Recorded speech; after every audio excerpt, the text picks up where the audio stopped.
আমাদের অনন্য স্টোরি সকল প্রকার পার্ট গল্প দেখতে আমাদের চ্যানেলটি সাবস্ক্রাইব করে পাশে থাকা বেল আইকনটিতে ক্লিক করে অল নোটিফিকেশন অন করে দিন। শ্বশুর মশাই, আমার 500 টাকা লাগবে। কাটকাট গলায় বলে ছোঁয়া। খাওয়া দাওয়া সেরে সবার দৃষ্টি এবার ছোঁয়ার দিকে। ছোঁয়ার চোখ মুখ শক্ত। সিমি পরীকে খাইয়ে দিচ্ছে। আচ্ছা, আমি দেব খাওয়া শেষ করে। সিফাত খাবার মুখে পুরে বলে। ছোঁয়া কিছু না বলে ধপ করে চেয়ার টেনে শ্বশুর মশাইয়ের পাশে বসে পড়ে। তনু এসেছে সকালে, কাকিমা খাবার বেড়ে দিচ্ছে। সাবিনা বেগম মাছ খেতে বসেছে সবার সাথে। ভীষণ খিদে পেয়েছে ওনার। আর 2 দিন আছে তনুর গায়ে হলুদের।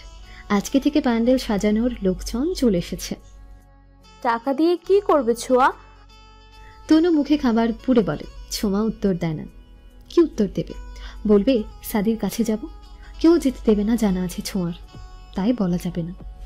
তনু ভাবি বলবে ওকে, সম্মানে তোমার থেকে বড়। কাকিমা বলে তনুকে। আচ্ছা ভাবি, বলো। তনু আবারও প্রশ্ন করে। আমি মিথ্যে বলতে চাই না, আর সত্যিটা বলতে চাইছি না। ছোঁয়া ঋণ নিয়ে বলে। তনু, ওকে প্রশ্ন কেন করছো? লাগবে ওর, তাই চেয়েছে। তোমার লাগলেও তো তুমি চেয়ে নাও। শ্বশুর মশাই চোখ পাকিয়ে বলে। সরি ভাবি। তনু মুচকি হেসে বলে। ছোঁয়াও একটু হাসে। সাদি বলল পরশু রাতে আসবে। তনু, তুই ছোঁয়া আর সিমিকে নিয়ে শপিং করে নিস। আমার আর সাদির ভরসায় থাকলে পুরনো জামা কাপড় পরেই বিয়ে করতে হবে। সিফাত বলে। তনু চোখ পাকিয়ে তাকায় সিফাতের দিকে। ও, তাহলে সবার সাথেই কথা বলা হচ্ছে, শুধু আমার সাথেই হচ্ছে না। ঠিক আছে, ইগনোর। ছোঁয়া সহ্য করবে না, কিছুতেই না। ছোঁয়া মনে মনে বলে, তোমাদের যে আমার জন্য সময় হবে না এটা জানাই ছিল আমার। বিকেলে 2 ভাবিকে নিয়ে যাব আমি। মুখ বাঁকিয়ে বলে তনু। আমি এখনই বাড়ি যাব। সিমি রিন্ডি নিয়ে বলে। সিফাত তাকায় সিমির দিকে। মা যেও না প্লিজ। পরি সিমির গলা জড়িয়ে ধরে বলে। সিমি অসহায় দৃষ্টিতে তাকায় পরির দিকে। আমি তোমার বাবা মাকে আসতে বলেছি আজ, তাদের সবটা জানা দরকার। সাবিনা বেগম বলে। চমকে ওঠে সিমি আর ছোঁয়া। সিফাতও কিছুটা চমকে ওঠে। প্লিজ বাবা, মাকে বলবেন না, খুব কষ্ট পাবে ওরা। ছোঁয়া করুণ গলায় বলে। চিন্তা করো না, এটা লুকোনো ঠিক হবে না। একদিন না একদিন তো জানতেই পারবে, তখন আরো বেশি কষ্ট পাবে। সিমি কথা বলে না, চুপচাপ পরীকে খাইয়ে দিতে থাকে। ছোঁয়া কোনো রকমে খেয়ে উঠে যায়। সাদি অফিসে বসে ছোঁয়ার কলের অপেক্ষা করছে। সবে 8 বার হয়েছে, আর 300 বার দিলেই সাদি রিসিভ করবে। কিউট বউটার জন্য 10 বার কল মাফ করাই যায়। সামনে গাড়ি গাড়ি ফাইল পড়ে আছে, কিন্তু সেদিকে মন দিতে পারছে না। ছোঁয়া কল কেন দিচ্ছে না এটা নিয়েই চিন্তা। আবার অন্য কিছু ভেবে ফেললো না তো? ডিভোর্সের ভূত মাথায় চাপলো না তো? সাদি ভাবে, মাথা ভন ভন করছে যে বিচ্ছু মেয়ে বাবারে, আবার উল্টাপাল্টা ভেবে ভুলভাল কিছু করে না ফেলে। না বাবা, 300 বার কল দেওয়ার কোনো দরকার নেই। আর একবার কল দিলেই রিসিভ করবে সাদি ভেবে ফেললো। কিন্তু সেই একবার কলই কখন আসবে আল্লাহ জানে। ছোঁয়া সিফাতের থেকে টাকা নেই। 500 টাকার বদলে 1000 টাকা দিয়েছে সিফাত। ছোঁয়া নিতে না চাইলে জোর করে দিয়েছে। শ্বশুর মশাইও 500 টাকা দিয়েছে। এবার ছোঁয়া চিন্তায় পড়ে গেছে, কিভাবে যাবে ঢাকা শহর? পথঘাট তো কিছুই চেনে না। যদি হারিয়ে যায় তাহলে আবার ফিরবে কি করে? বা ছেলে ধরা যদি ওকে ধরে নিয়ে যায়? মনে মনে ভয় ঢুকে গেছে। কিন্তু যেতে তো হবেই। সাদির নিকনিক একদম সহ্য করবে না। বচ্চাত লোক একটা। বাড়ি থেকে লুকিয়েই বেরোতে হবে, না হলে কেউ ওকে যেতে দেবে না। কিন্তু কিভাবে বের হবে? বেলকনিতে উকি দেয় ছোঁয়া। মানুষ গিজ গিজ করছে। রাতে বের হলে কেউ দেখতো না, কিন্তু অন্ধকারে ছোঁয়া ভীষণ ভয় পায়। অনেক ভেবেচিন্তে বাড়িতে যে জিন্স আর টপস পরেছিল সেটা পরেই বের হয়। খাবার খেয়ে যে যা রুমে চলে গেছে। একটু রেস্ট নেবে সবাই। ছোঁয়া পা টিপে টিপে ড্রয়িং রুম পর্যন্ত আসে, যে কেউ ওকে দেখলে সন্দেহ করবে। নর্মালি হেঁটে গেলে কেউ ধরতে পারবে না, এই সাধারণ কথাটা ছোঁয়ার ছোট্ট মাথা খেলেনি। ভাগ্য ভালো থাকায় কেউ দেখে না। গেটের বাইরে এসে বুকে হাত দিয়ে দম নেই ছোঁয়া। পার্সটা ওনার তলাই থেকে বের করে। তারপর রিক্সা ডেকে তাতে উঠে পড়ে বাস স্ট্যান্ডে যাওয়ার উদ্দেশ্যে। রিক্সায় বসে আরও একবার ফোন চেক করে দেখে নেয় তাতে সাদি কল ব্যাক করেছে কিনা, কিন্তু না করেনি। ছোঁয়ার মাথা আগুন জ্বলছে। আজকে হয় ডিভোর্স দিয়ে দেবে, নয়তো সাদির মাথা ফাটাবে। বড্ড বেড়েছে লোকটা, এজন্যই তো ছোঁয়াকে বেবি দিতে চাইলো না। বেবি দিলে তো নিকনিক করতে পারবে না, হাসত একটা লুচু ওই হনুমানটা। 12টার দিকে ছোঁয়ার বাবা মা চলে আসে। বসার ঘরে সবাই গোল হয়ে বসে আছে, গুরুত্বপূর্ণ কথা বলবে বলে। সিমি মাথা নিচু করে বসে আছে, পরি নাজমা বেগমের কোলে। সিফাত বেরিয়েছে কাজ আছে বলে। আসলে এদের মধ্যে থাকতে চায় না ও, এত এত পাপের বোঝা বইতে পারছে না। ছোঁয়াকে দেখছি না। ছোঁয়ার বাবা বলে এতক্ষণে সবার টনক নড়ে। সত্যি তো ছোঁয়াকে কোথাও দেখা যাচ্ছে না। গেল কোথায় মেয়েটা? তনু আর সাগরে পাঠিয়ে দেয় ওকে খুঁজতে। দুজন পুরো বাড়ি তন্ন তন্ন করে খুঁজেও ছোঁয়াকে পায় না। এবার সবাই ভয় পেয়ে যায়। সাবিনা বেগম কড়া গলায় সবাইকে বলে দেয় যাতে সাদি এই বিষয়ে কিচ্ছু জানানো না হয়, বেচারা চিন্তায় পাগল হয়ে যাবে। 12টায় গাবতলী বাস থেমে যায়। সব যাত্রী নেমে যাওয়াতে বাস আর যাবে না। আগত্যা ছোঁয়াকেও নামতে হয়, কিন্তু এখান থেকে যাবে কি করে? ঢাকা বাবু বাজার যেতে হবে। কন্ট্রাক্টরকে বলে তিনি ছোঁয়াকে অন্য বাসে উঠিয়ে দেয়। আড়াইয়ের ভেতরে সাদির অফিসের নিচে এসে পৌঁছায়। ছোঁয়া এতক্ষণে লম্বা দম টানে, অবশেষে এসে পৌঁছাতে পারল।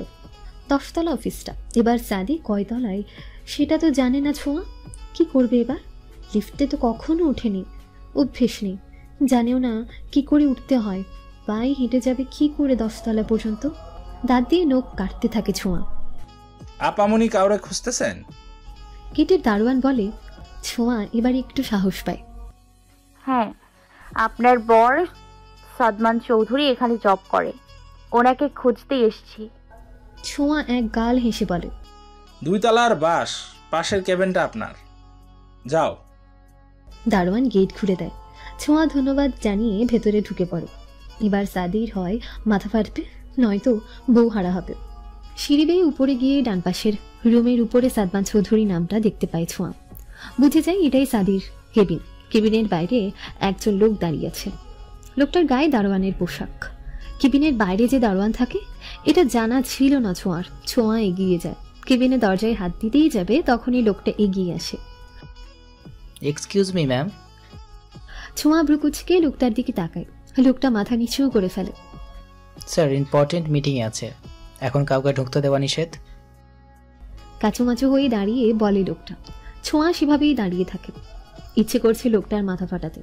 কত বড় সাহস, ছোঁয়াকে আটকে দেয়। আমি কে জানেন? বুক হাত গুজে দাঁড়িয়ে শান্ত গলায় বলে ছোঁয়া। লোকটা এক পলক তাকায় ছোঁয়ার দিকে, তারপর আবার মাথা নিচু করে ফেলে। না মানে আপনি হয়তো স্যারের বাড়ির লোক হবেন। আমতা আমতা করে বলি, বাড়ির লোক কি? আমি ওনার একমাত্র বউ, বুঝলেন আপনি? ছোঁয়া চিল্লিয়ে বলে ওঠে। লোকটা 2 হাতে কান চিপে ধরে।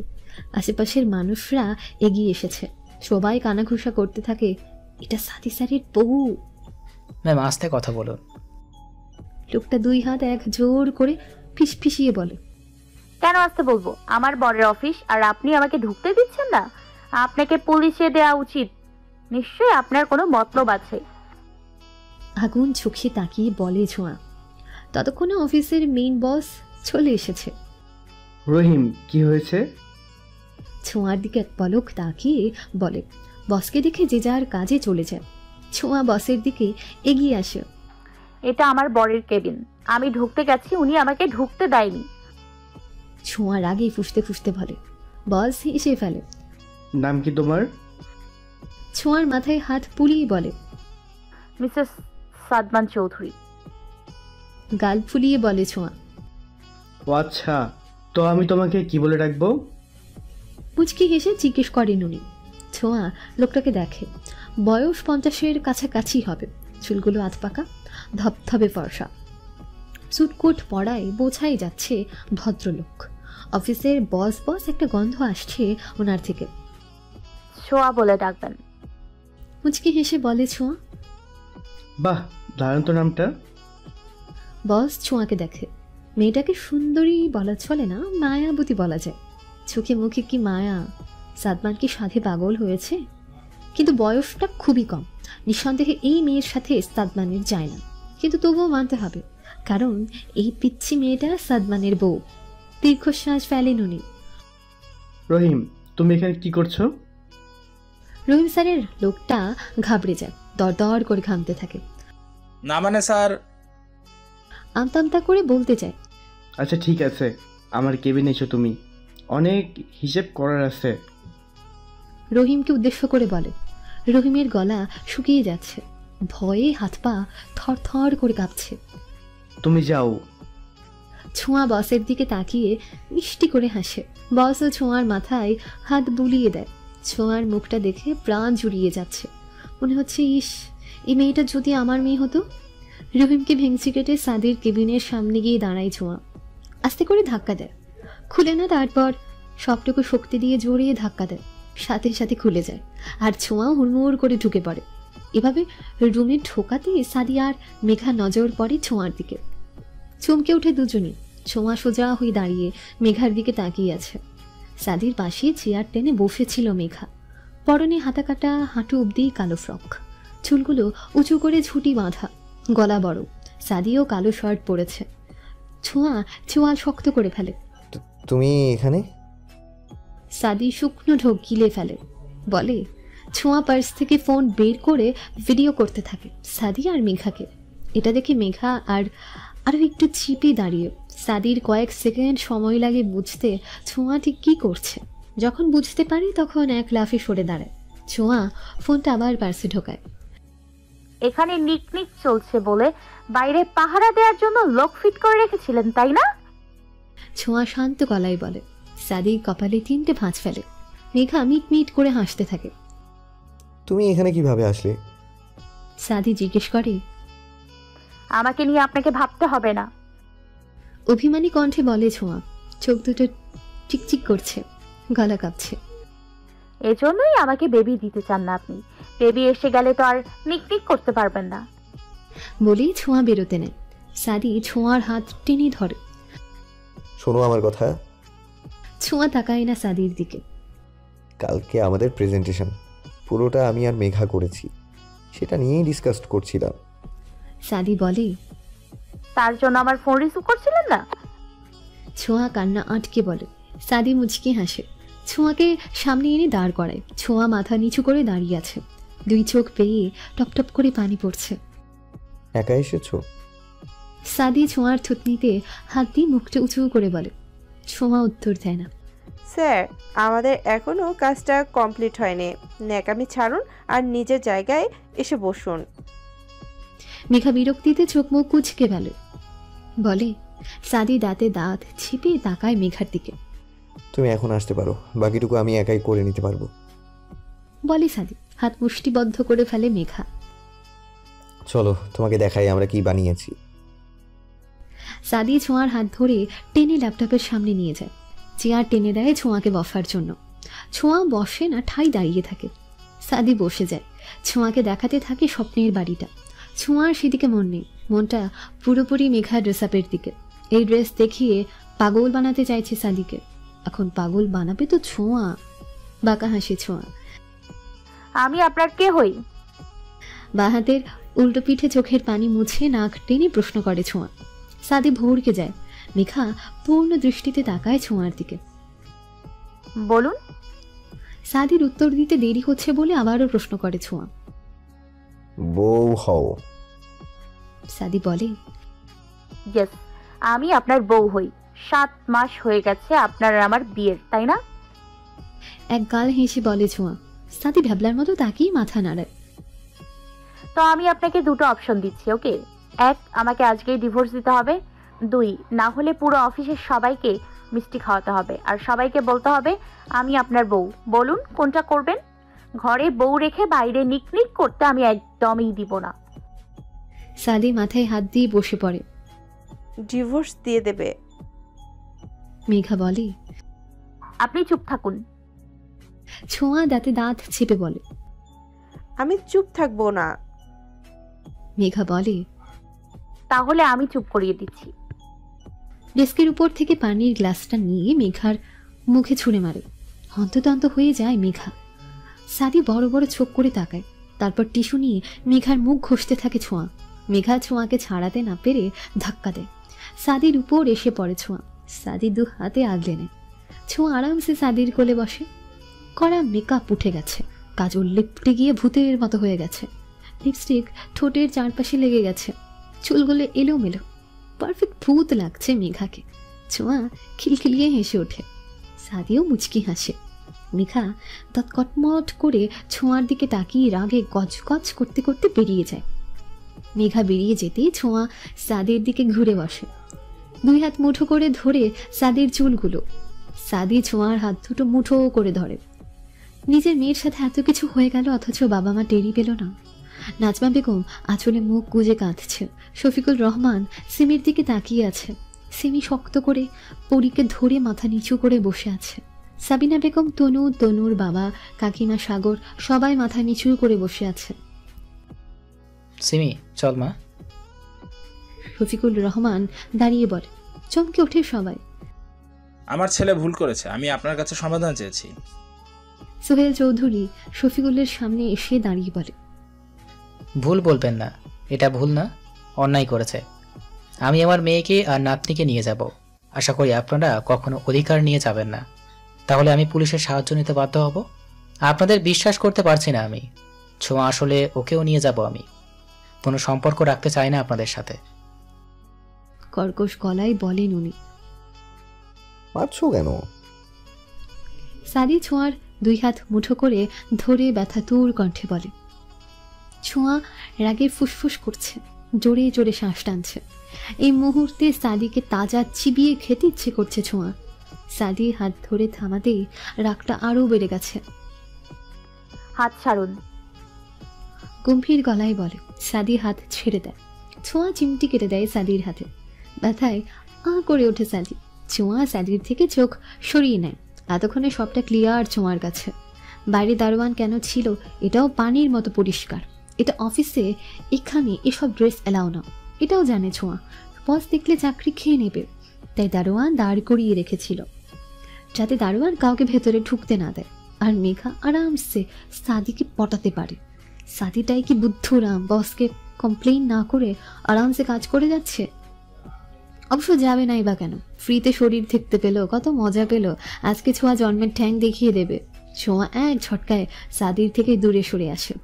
ঘাবড়ে যায় সাদি, একটু নড়ে চড়ে বসে। ছোঁয়া সাদির সামনাসামনি এসে দাঁড়ায়। মেঘার ড্রেসের দাম কত? সাদি ভ্রুকুচকে তাকায় ছোঁয়ার দিকে। ফর্সা মুখটা লাল হয়ে গেছে মেয়েটার, দেখে বোঝা যাচ্ছে ভীষণ রেগে আছে, হাত পা কাঁপছে। বলেন। সাদিকে চুপ থাকতে দেখে বলে ছোঁয়া। কত আর হবে, ৩-৪ হাজার। সাদি ভয়ে ভয়ে বলে। তেলে বেগুনি জ্বলে ওঠে। ওফো, দামটাও জানেন? বাই এনি চান্স ড্রেসটা আপনি কিনে দেননি তো? দাঁতে দাঁত চিপে বলে ছোঁয়া। সাদি মাথায় হাত দেয়, ভয়ে ঢকিলে। এই মুহূর্তে এই মেয়েটাকে সাংঘাতিক মনে হচ্ছে না? চরম সাংঘাতিক মনে হচ্ছে। কি বলবে, এর 15 বছর বয়স, একজন প্রাপ্ত বয়স্ক স্ত্রী মনে হচ্ছে। আপনি কিনে দিছেন, এটা 100% শিওর। আমি ফ্রিতে ঠ্যাং দেখতে পারলেন, দারুণ ব্যাপার। আরো দেখতে ইচ্ছে হচ্ছে? হ্যাঁ, কোনো ব্যাপার না, দেখাবো আপনাকে। একদমই বলে ছোঁয়া। সাদি ফোঁস করে শ্বাস টানে, ছোঁয়াকে টেনে এনে পাশের চেয়ারে বসে। এক গ্লাসে পানি এগিয়ে দেয় ছোঁয়ার দিকে। ছোঁয়া সাদির দিকে কটমট চাহনিতে এক পলক তাকিয়ে পানির গ্লাসটা হাতে নিয়ে ঠাস করে ফেলে দেয়। চোখের পলকে গুঁড়ো গুঁড়ো হয়ে যায় কাঁচের গ্লাসটা। সাদি হতভম্ব হয়ে যায়। সামান্য কল রিসিভ না করার জন্য এত কিছু হবে, আগে জানলে কখনোই এমনটা করতো না। ছোঁয়া দুই হাত চুলে খামচে ধরে চোখ বন্ধ করে কিছুক্ষণ নিচের দিকে তাকিয়ে থাকে। রাগ কমানোর চেষ্টা যাকে বলে। অতঃপর চুল ছেড়ে জোরে জোরে শ্বাস টানে। সাদি দেখছে শুধু ছোঁয়াকে। চলুন। ছোঁয়া উঠে দাঁড়িয়ে বলে। কোথায় যাব? সাদি বলে, গেলেই দেখতে পাবেন। ছোঁয়া সাদির হাতটা ধরে টেনে নিয়ে যেতে যায়। সাদি দীর্ঘশ্বাস ফেলে যেতে থাকে। রাস্তায় বেরিয়ে রিক্সা ডাকে ছোঁয়া। গাড়ি নিয়ে যাই। সাদি আমতা আমতা করে বলে। ছোঁয়া কঠিন চাহনিতে তাকায়। চুপ হয়ে যায় সাদি। রিক্সা আসতে ছোঁয়া উঠে পড়ে। সাদিও ছোঁয়ার পেছন পেছন উঠে। নিউ মার্কেটে যেতে বলে ছোঁয়া রিক্সা মামাকে। সাদি বোঝার চেষ্টা করছে ওখানে যাবে কেন। আমি যে বাচ্চা মানুষ, পড়ে যেতে পারি সেদিকে খেয়াল নেই আপনার, নাকি সব খেয়াল ওই মেঘা ডাইনির দিকে? রাস্তার পাশে দোকানপাটের দিকে তাকিয়ে অভিমানী কণ্ঠে বলে ছোঁয়া। সাদি চমকে ওঠে। এখন ঠিক কি করা উচিত বা কি বলা উচিত বুঝতে পারছে না। যদি আবার উল্টোটা বুঝে উল্টো রিয়াকশন দেয় তাহলে তো মুশকিল। ওই সাধুর বাচ্চা। ছোঁয়া সাদির দিকে তাকিয়ে দাঁত কটমট করে বলে। সাদি ছোঁয়ার হাতটা শক্ত করে ধরে। ছোঁয়া কিছু না বলে চুপ থাকে। সাদি খুশ করছে ছোঁয়াকে মানানোর জন্য, কিন্তু কি থেকে শুরু করবে বুঝতে পারছে না। এত অভিমানী কেন তুমি? বোঝো না কেন? সাদমান চৌধুরীর নজরে এই পিচ্ছি ইডিয়েটটার মাঝেই আটকে আছে। এখন কেউ ঠ্যাং বের করে সামনে দিয়ে ঘোরাঘুরি করলেও সেদিকে চোখ যায় না। সাদি ছোঁয়ার আঙ্গুলের ভাঁজে নিজের আঙ্গুল গলিয়ে দিয়ে বলে। ছোঁয়া মুখ বাঁকায়। চেনা আছে আপনাকে, মেঘার সাথে ছিলেন বলে আমার ফোনটাও রিসিভ করছিলেন না। বলতে বলতে গলা ধরে আসে ছোঁয়ার। সাদি ছোঁয়ার কাঁধ জড়িয়ে একটু চিপে বসে। ছোঁয়া সাদির বুকের উপর মাথাটা রাখে। আসলে আমি সাদিকে বলতে না দিয়ে সাদির ঠোঁটের উপর আঙ্গুল রাখে ছোঁয়া। বা হাতে উল্টো পিঠে চোখের পানি মুছে নেয় গড়ানোর আগে। কোনো এক্সকিউজ চাইনি আমি। কেউ ব্যস্ত না, কথা বলার জন্য ইচ্ছে দরকার। ইচ্ছে নেই, এটাকে ব্যস্ত ছিলাম বানিয়ে দিবেন না প্লিজ। সাদি আর বলার মতো কোনো কথা খুঁজে পায় না। খুব অন্যায় করে ফেলেছে সেটা ভালোই বুঝতে পারছে। ভাই এটা বললেন না? সোহেল চৌধুরী শফিকুলের হাত ধরে বলে। শফিকুল হাত ছাড়িয়ে বলে, আপনার মেয়ের সাথে এমনটা হলে কি করতেন আপনি? পারতেন সবটা মেনে নিতে? পারতেন না? আমিও পারছি না। আমি গরিব হতে পারি, কিন্তু কখনো মেয়েদের এতটুকু কষ্ট পেতে দিইনি। মাথার কাম পায়ে ফেলে মেয়ে দুটোকে মানুষ করেছি, সব চাওয়া পূর্ণ করেছি, কিন্তু হয়তো কোনো পাপ করেছি বা ওদের আপন হতে পারেনি। তাই আমার সিমিমা নিজের জীবনের সিদ্ধান্ত নিজেই নিয়েছিল। ওরা আমাকে ফেলে দিতেই পারে, কিন্তু আমি তো বাবা, আমি পারবো না। সিমির বুক কেঁপে ওঠে। বাবা যে ভীষণ কষ্ট পেয়েছে, চোখের পানি বাঁধ মানছে না সিমির। হামাও করে কাঁদতে ইচ্ছে করছে, কিন্তু পারছে না। শফিকুলের চোখের কোণেও পানি। সোহেল চৌধুরী আর কোনো কথা বলার সাহস পায় না, বলবেও বাকি। শফিকুল পরীর গায়ের জামা খুলে দিয়ে পরীকে কোলে তুলে নিয়ে বেরিয়ে পড়ে। নাজমা বেগম ও স্বামীর পেছন পেছন চলে যায়। তিনি সাবিনা বেগমের দিকে এক পলক তাকিয়ে বাবা মায়ের পেছনে চলে যায়। এই বাড়ির এক টুকরো সুতো তিনি নেবেন না। ছোঁয়া আসলেও ছোঁয়াকে নিয়ে যাবে।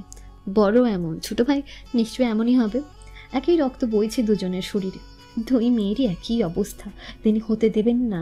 ছোঁয়া অনেকটা ছোট, বয়স বাড়ার সাথে সাথে সবটা ভুলে যাবে, নিজেকে মানিয়ে নিতে শিখে যাবে। সারা জীবন সুখে থাকার জন্য এটুকু ত্যাগ করাই যায়। সবাই হতাশ হয়ে বসে পড়ে। কি হয়ে গেল এটা? ছোঁয়াকেও নিয়ে যাবে? কিভাবে কাটাবে ওনাকে? নিউ মার্কেটে গিয়ে শর্ট ফ্রক কিনে ছোঁয়া। সাদি শুধু তাকিয়ে তাকিয়ে দেখে। কি আর বলবে? কিছু বললেই তো ফুঁস করে ফনা তুলে উঠবে। কামড়ে টামড়ে দিলে আবার ঝামেলা। মানুষকে মুখ দেখাতে পারবে না। আরেকদিকে চিন্তা হচ্ছে, রাতে তো একসাথেই থাকতে হবে। তখন যদি এরকম হুঠাৎ গ্রীষ্মকাল সেজে সামনে আসে তাহলে তো সর্বনাশ হয়ে যাবে। শুকনো ঢকিলে সাদি, গলা শুকিয়ে আসছে। তুফান যে আসতে চলেছে সেটা আর জানা বাকি নেই, কিন্তু এই তুফান থেকে রেহাই পাবে কি করে? ড্রেসটার দাম সত্যি 3000 নিল, তার মানে আবার ধারণা ঠিক। সাদির পাশে দাঁড়িয়ে দাঁত কটমট করে ফিসফিসিয়ে বলে ছোঁয়া। সাদি দুই হাতে মাথার চুল খামছে ধরে। বলার মতো কিছুই নেই, যা বলবে সেটারই উল্টো মিনিং খুঁজে বের করবে। ম্যাম টাকা? দোকানদার প্যাকেট করে এগিয়ে দিয়ে বলে। ছোঁয়া বড় বড় চোখ করে তাকায় সাদির দিকে। সাদি পকেটে হাত দিয়ে দেখে ক্যাশ নেই। এখন কি করবে সাদি? ছোঁয়া এবার নিশ্চয়ই বলবে মেঘার সাথে ঘুরতে গিয়ে টাকা শেষ করেছে। আল্লাহ বাঁচাও। সাদি মনে মনে বলে ছোড়ের মতো তাকায় ছোঁয়ার দিকে। বিশ্বাস করো, আমি মেঘাকে নিয়ে ঘুরতে যাইনি। সাদি দুই কানে হাত দিয়ে বলে। সিফাত বাড়িতে এসেছিল এক বুক আশা নিয়ে। ভেবেছিল সবকিছু মিটমাট হয়ে গেছে, বাবা মা আলাদা করবে না, ওদের এটাই বিশ্বাস ছিল। মধ্যবিত্ত পরিবারের মান সম্মানটাই আগে। কিন্তু বোকা সিফাত একবারও ভাবল না মধ্যবিত্তদের আত্মসম্মানও বেশি। হাতে একগুচ্ছ কাঠগোলাপ। কখনো সিমিকে ফুল দেওয়া হয়নি, সিমিকে নিয়ে কখনো ঘুরতে যাওয়া হয়নি। হয়তো কলেজের মাঠ, শিশু পার্ক আর বেডরুম। এই তো, কখনো মেয়েটার অভিমান শোনা হয়নি, কখনো ভালোবেসে খোপায় বেলি ফুলের মালা জড়িয়ে দেওয়া হয়নি। মেয়েটা একা একা রান্না করেছে, কখনো ঘুম ছেড়ে উঠে মেয়েটাকে সাহায্য করেনি। মেয়েটার ঘামে ভেজা মুখটা দেখা হয়নি। জীবনটা সুন্দর, কিন্তু সেটা উপভোগ করতে জানতে হয়। জীবনকে তুমি যেভাবে সাজাবে, জীবনটা ঠিক সেভাবেই রঙিন হবে। সাদি আর ছোঁয়াকে দেখে খুব ভালো লাগে সিফাতের। কত বুঝে দুজন দুজনকে, কত সুন্দর জীবন ওদের। সিফাত চাইলে তো ওর জীবনটা ওদের থেকেও বেশি সুন্দর হতো। সিমির উঁচু পেটটা উপভোগ করতে পারতো সিফাত। সিমি যখন উঁচু পেটটা ধরে একটু একটু করে হাঁটতো, তখন তো সিফাত নিজের হাতটা এগিয়ে দিতে পারতো, হাত ধরে খানিকটা পথ এগিয়ে দিতে পারতো। কিন্তু তা না করে মাঝপথে মেয়েটার হাত ছেড়ে দিয়েছে, শূন্যে ভাসিয়ে দিয়েছিল মেয়েটা। এখন সময় এসেছে সব ভুল শুধরে নেওয়ার। এক ফোঁটা পানি পড়তে দেবে না সিমির চোখ থেকে, বাকিটা জীবন বুকের সাথে আগলে রাখবে। সিফাত হাসি মাখা মুখ নিয়ে দরজায় কলিং বেল বাজায়। হাঁসফাঁস করছে সিফাত, দরজা খুলতে লেট কেন হচ্ছে বুঝতে পারছে না। অথচ অন্যদিন 3-4 বার কলিং বেল বাজার পরেও দরজা না খুললে সিফাতের মনে হতো হয়তো সবাই ব্যস্ত। দ্বিতীয়বার কলিং বেল বাজাতে যেতেই থমথমে মুখে দরজা খুলে দেয় তনু। তনুর চোখ মুখ ফুলে গেছে, এখনো চোখের পাপড়িগুলো ভিজে চুবুথুবু হয়ে গেছে। বুকের ভেতর ধক করে ওঠে সিফাতের। খুব খারাপ কিছু হয়েছে সেটা ভালোই বুঝতে পারছে। তনু সিফাতের হাতের দিকে তাকায়, হাতে কাঠখোলাপ দেখে বুকটা হু হু করে ওঠে তনুর। ভাই যে সিমের জন্য এনেছে এটা জানা তনুর। সব শেষ হয়ে গেছে দা ভাই। হু হু কেঁদে সিফাতের বুকের উপর মাথা রাখে তনু। সিফাতের হাত থেকে ফুলগুলো পড়ে যায়, 2 হাতে তনুকে আগলে নেয়। পরীকে আর কখনো দেবে না ওরা। তুই বাঁচবি কিভাবে দা ভাই? কাঁদতে কাঁদতে বলে তনু। সিফাতের চোখেও পানি টলমল করছে। পরীর জামাটাও খুলে রেখে গেছে, ছোট ভাবিকেও নিয়ে যাবে বলেছে। সিফাত বুক থেকে তনুর মাথাটা তুলে 2 হাতে চোখের পানি মুছে নেয়। তনু ফুপিয়ে যাচ্ছে। কাঁদিস না বোন, সব ঠিক হয়ে যাবে। সিফাত বাঁ হাতের উল্টো পিঠে চোখের পানি মুছে নিজের রুমের দিকে চলে যায়। রুমে গিয়ে ধপ করে দরজা আটকে দরজায় ঠেস দিয়ে বসে পড়ে। তারপর হু হু করে কেঁদে দেয়। এটা কি হয়ে গেল? সাদি ছোঁয়াকে নিয়ে পার্ক এসেছে। কেন নিয়ে এসেছে ছোঁয়া জানে না, জানতেও চায় না। এই মুহূর্তে ভীষণ রেগে আছে ছোঁয়া। সাদি কি করে ড্রেসের দাম জানলো, আবার বল কি না আমি মেঘাকে নিয়ে ঘুরতে যাইনি। ব্যাপারটা এমন হলো ঠাকুর ঘরে কেড়ে, আমি তো কলা খাইনি। ছোঁয়ার তো মাথাতেই ছিল এই কথা। ছোঁয়া সিদ্ধান্ত নিয়েছে আর কখনোই সাদির সাথে কথা বলবে না। করুক অন্য মেয়েদের সাথে নিক নিক, তাতে ছোঁয়ার কি। ছোঁয়া পেছনে ঘোরার ছেলেও অভাব নেই। করোই কাছে নিচে ইনস্ট্রুমেন্টের বেঞ্চে বসে আছে ছোঁয়া, তার পাশে সাদি বসেছে। ছোঁয়ার হাতে সেই ড্রেসের প্যাকেট। সাদি ক্রেডিট কার্ড থেকে টাকা তুলে বিল দিয়েছে।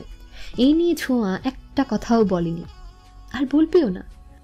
ওয়েদারটা দারুণ বলো। সাদি ছোঁয়ার সাথে একটু ঘেঁষে বসে বলে। ছোঁয়া কিছুই বলে না, এক মনে ঘাস ছিঁড়তে থাকে। একটা ঘটনা শুনবে? বেলি ফুলের মালা আর ওই ওড়নার ঘটনা। সাদির কথায় চট করে ছোঁয়া তাকায় সাদির দিকে। সাদি মুচকি হেসে ছোঁয়ার হাত জড়িয়ে ধরে। আজকে আমার জীবনের স্পেশাল দিন, অনেক সারপ্রাইজ আছে তোমার জন্য। ছোঁয়া মন দিয়ে শুনছে, কিন্তু কিছু বলে না। তোমার বোনদের সাথে একটা মেয়ে পড়তো, নাম মিথি। দারুণ চঞ্চল আর হাসি মুখ ছিল মেয়েটা। আমাকে খুব ভালোবাসতো, খুব মানে খুব। ভীষণ পাগলামি ছিল মেয়েটার মধ্যে। জানো, প্রতিদিন সবার আগে ক্লাসে এসে টেবিলের ওপর বেলি ফুলের মালা রেখে যেত। প্রথম আমি ফেলে দিতাম, আস্তে আস্তে ভালো লাগতে শুরু করলো বেলি ফুলকে। আমি আগে থেকেই জানতাম মালাটা মিথি রাখে, মিথিও জানে যে আমি জানি। আস্তে আস্তে ব্যাপারটা পুরো কলেজে ছড়িয়ে গেল।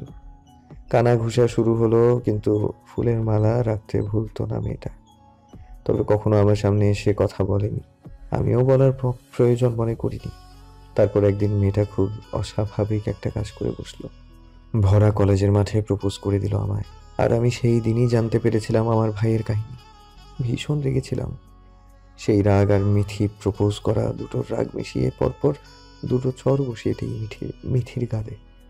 মেয়েটা গালে হাত দিয়ে লাল লাল চোখ জোড়া দিয়ে আমার দিকে তাকিয়ে শুধু বলেছিল, আর কখনো আসবো না আপনার সামনে। থামে সাদি। ছোঁয়া এক দৃষ্টিতে তাকিয়ে আছে সাদির দিকে। সাদির চোখে পানি। কাঁদছে সাদি ওই মেয়েটার জন্য।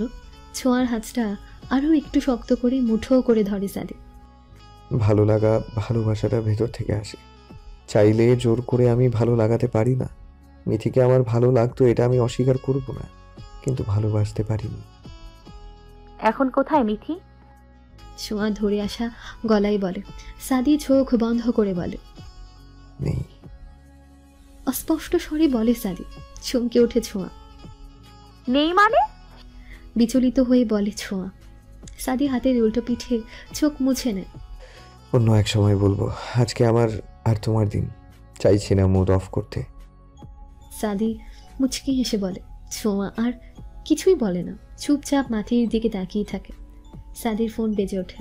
পকেট থেকে ফোন বের করে দেখে ইভার কল। কত দূর? সাদি রিসিভ করেই জিজ্ঞেস করে, ভাই রে ভাই, এত এত সাজানো যায়? বাই দা ওয়ে, বাসর ঘরও সাজাবো নাকি? টোমান্স করবি নাকি? অবশ্য তা আগেই করে নিয়েছিস। সারা বিভা, আমাদের এখনো বাসর হয়নি। সাদি ছোঁয়ার দিকে তাকিয়ে নরম গলায় বলে। ছোঁয়া বড় বড় চোখ করে তাকায় সাদির দিকে। বলিস কি, তুই আমি শসনি? ইভা অবাক হয়ে বলে, রাখ তুই, আসছি আমরা। পরি বাবার কাছে যাওয়ার জন্য কান্না শুরু করে দিয়েছে। কিছুতেই থাকবেন এখানে। সিমি উপর হয়ে শুয়ে আছে পরীর কান্না দেখে, কিন্তু বলছে না, যেন ও পরীর কান্না শুনতেই পাচ্ছে না। কাঁদতে কাঁদতে হিচকি উঠে গেছে পরীর। এখন আর কান্না আসছে না, শুধু ফুপিয়েই যাচ্ছে। একটু কাঁদলেই পরীর জ্বর চলে আসে। আর আজ সেখানে অনেকক্ষণ যাবৎ কান্না করেই যাচ্ছে। অবশেষে সিমির ফোনটা বেজে ওঠে। ফোনটা চার্জে বসানো ছিল। রিংটোন পরীর কানে আসতেই পরীর মুখে হাসি ফুটে ওঠে। তাড়াহুড়ো করে ফোনটা রিসিভ করে।